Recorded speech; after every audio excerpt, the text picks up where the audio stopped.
Hey, good morning, guys. It's 9 or 10 something, 10:04 a.m. Central Standard Time.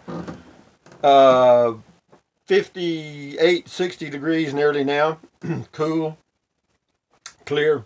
And anyway, I was just sitting here thinking, this is May the Tooth, the day after yesterday, the day before tomorrow, May the 2nd, according to my new calendar. And what I wanted to touch on this morning, since I have so many viral videos, YouTube called me on the phone last night and said, Rusty, slow down. Anyway, that's a lie. Anyway, what I wanted to talk about today is this is going to be a fun video. Why? Because it's the kind of guy I am. This is going to be about staying cool while you're camping in the summer or when it's warm. Could be in the spring and it could be warm. Could be in the fall and it could be warm. But in the summer it's hot. And that's what I'm going to talk about because it's been on my mind since I am getting a camper top for my 2017 Dodge Ram to go camping in. I have full-time RV'd in a travel trailer for 20 plus years. I live in a travel trailer right now. This is a 26-foot Jayco J-Flight bunkhouse model that I'm in at my home base in Central Texas, USA. And why don't I pull it? Because I don't want to. It's too much trouble. I did that for 20 years. And so for the past 5 years, I went camping in a Toyota Prius, a car. And I enjoyed that. You could run the air conditioner and the heat and do all that cute stuff. And but I sold it and got me a pickup. Why? Because I wanted more ground clearance so I could get in and out easier. That was one. Number two, I wanted to be able to go boondocking a little more. I mean, even though I went in the Prius is not designed to go boondocking in. You go out on some of those Bureau of Land Management roads, and they're not exactly smooth. And there can be ruts, big ones. So the pickup will be better for that. And the tires for off-road on the pickup are much better than the Prius. So that's some of the reasons for doing that. But now that I've got the pickup, and I'm fixing to get the camper top, one of the hurdles that I've been working on is how I'm going to stay cool and comfortable inside the pickup or inside the camper top. And I got me a little battery operated fan, which will be a big help. But being realistic, I have to say this. Having gone out in the Prius, and I didn't use the air conditioner often. Very, very rarely did I use the air conditioner. I did occasionally, not often. But I did. It was there. And so the battery operated fan will be a big help, and that's no kidding. And then I can leave the back, the window thing in the front open. It's got two sliding side windows. So the ventilation should be okay, but if in the sunlight, direct sunlight, which, most of your boondocking areas don't have big shade trees. They don't. In the western USA. They don't. They just don't have bit. There might be a few. If you get up in the forest, national forest, so forth, you'd be all right. But as far as shade, the places I go in the high desert, not much shade. So I'm going to be in the direct sunlight. So I'm probably going to just be a little baked potato when I come out. And that's the way that'll be. But the only thing you can really do to stay cool in the summer, and this works 100% of the time, is get up in the elevations, okay? In other words, you get up around over 6,000 feet, you'll probably be okay. All right. The days might be a little warm, but at night it's going to get in the 50s, which is nice. And you get up to 7,000 feet, gets a little cooler, and so on and so on and so on. So what you got to do, or what I've got to do, is head for the elevations. Now, as to in the mornings I have that. I don't know what it is, just old timer's disease. But anyway, as far as solar, you can't run an air conditioner on solar. That's out. Throw that out the window. Now, you can run a fantastic fan, or they make another kind of fan. Just a minute, and I'll tell you what it is, because I'm going to get it on my scan. I just happen to have it right here. And notice how well scripted and planned my videos are. I didn't have it in my hand, but I got it now. But they also make and this is going to be on my Scamp. It is called, I repeat, it's called a Max fan, and it's a great one. It's really good. It's better than the Fantastic fan, this one is. It's got a thermostat and all that kind of stuff. It's got 10 speeds, really neat. And so with some solar on the Scamp, you could run a fantastic fan pretty much all day long, actually, because on what the speed 1, 2, and 3, it uses less than an amp and a half. So that's nothing. And but for solar, for those of you that are going to try to run a refrigerator and a fan, and maybe charge your cell phone and do some other cute stuff, 100-watt panel ain't gonna do it. I can tell you that right now. The suitcase solar they make, they do have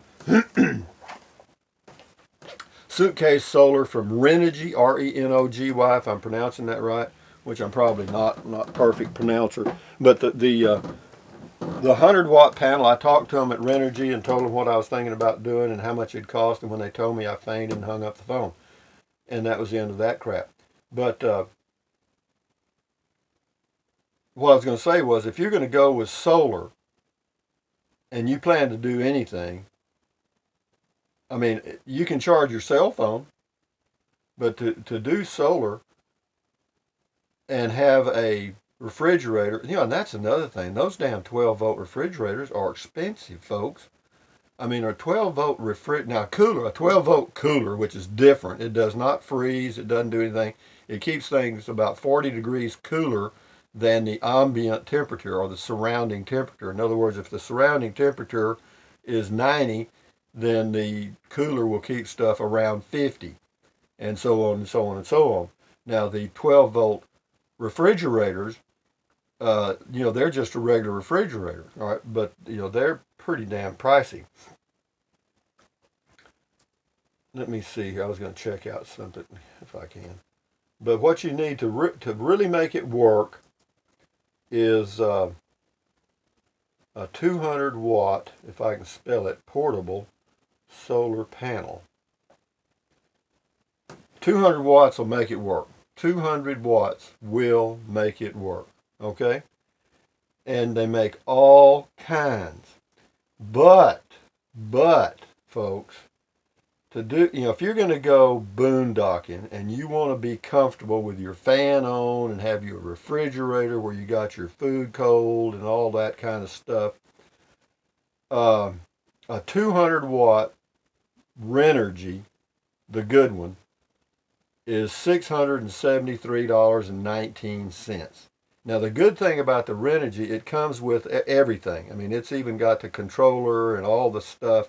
So all you got to do is it's got the little alligator clip, so you just clip it to your 200 amp battery, because you got to match up. If you got a 200 amp or 200 watt solar panel, you need about a 200 amp battery. Now that's a good one, because you want to get the AGM sealed batteries. Why? Because you don't want any gases accumulating in your vehicle while you're using it. And if you get those sealed ones, you don't have to worry about that. And let me look here and I'll tell you how much one of those is. 200 amp AGM. You want AGM, they last longer. Let's see what we got here. A 200 amp battery, god dang. Well, it looks like they range about $350 for the good ones. Well, here's one here. It's Apex. Says 200 amp hour deep cycle AGM solar battery. This is $250. So that's probably the one I'd get. But boy, are they heavy. These batteries are heavy, man. I'm not kidding you. So to get a 200 amp plug and play solar system is going to cost you just under $1,000. All right? And that's just that. Then you just got solar power. You don't have anything to run. You got the power and you don't have any toys. It weighs 117 pounds. That's how much that battery weighs. 117 pounds. Well, hell, I could get the battery. What am I going to do with it? Woo, dog. So I'd have to figure out a way to get 200 amps and put them together. But see what you run into when you start jacking with solar? See what I mean? But anyway, this all started out about cooling, and of course you got to have power to cool. But the 200 watt solar panel is going to cost you, you know, that you can get Zamp. A Zamp is 825. Renergy's got a little sale going on at Walmart right now. That's hard for me to believe, but they use monocrystalline solar panels, and they're a little more they're a little more energy efficient, and supposedly last longer and do all that stuff.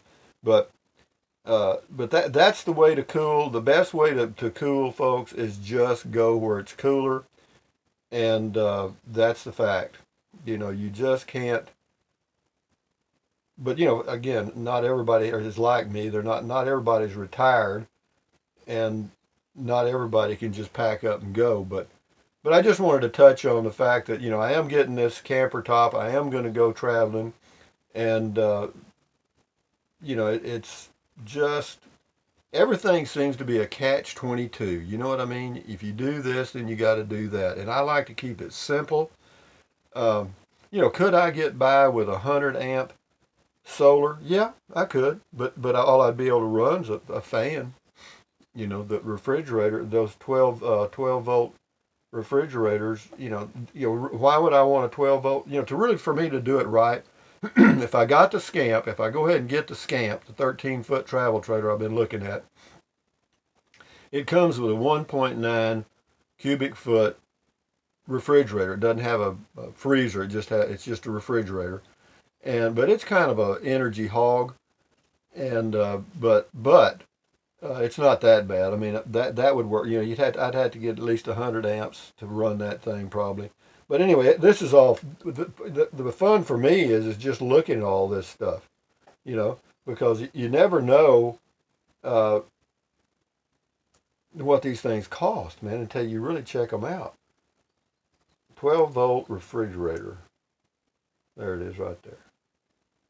I think that guy I watched a video yesterday. Yeah, here they are. Well, that ain't it. Here we go. Here we go. 12 volt mini fridge. Here's one. Well, that ain't gonna work. Coolatron.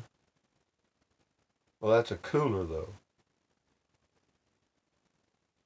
Well, anyway, the good ones are around $400 or $500. So by the time you get the 200 watt, if you go with 200 watts, you got 500 for the fridge.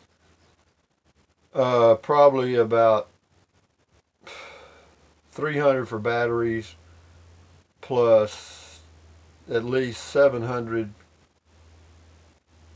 Yeah, you're looking at $1,500 to be really in the boondocks and being able to stay comfortable. But anyway, the purpose of the video was to kind of give you a heads up on how to stay cool. And the real way to stay cool, folks, and to do it economically, is just go where it's cool. That's it. All this other crap's a dream. It really is. You know, you can. Like me. In my mind, I have this illusion of this battery operated fan keeping me cool when I'm in 100-degree temperatures, and it ain't gonna do that.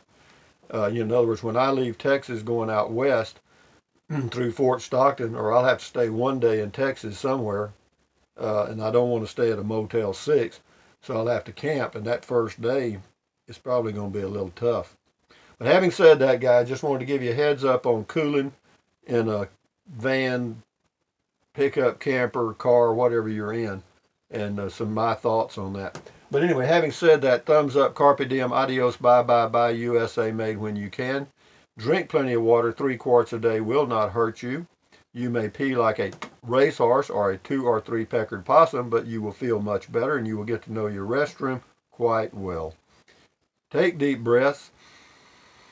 Breathe in through your nose and out through your mouth several times a day. Why?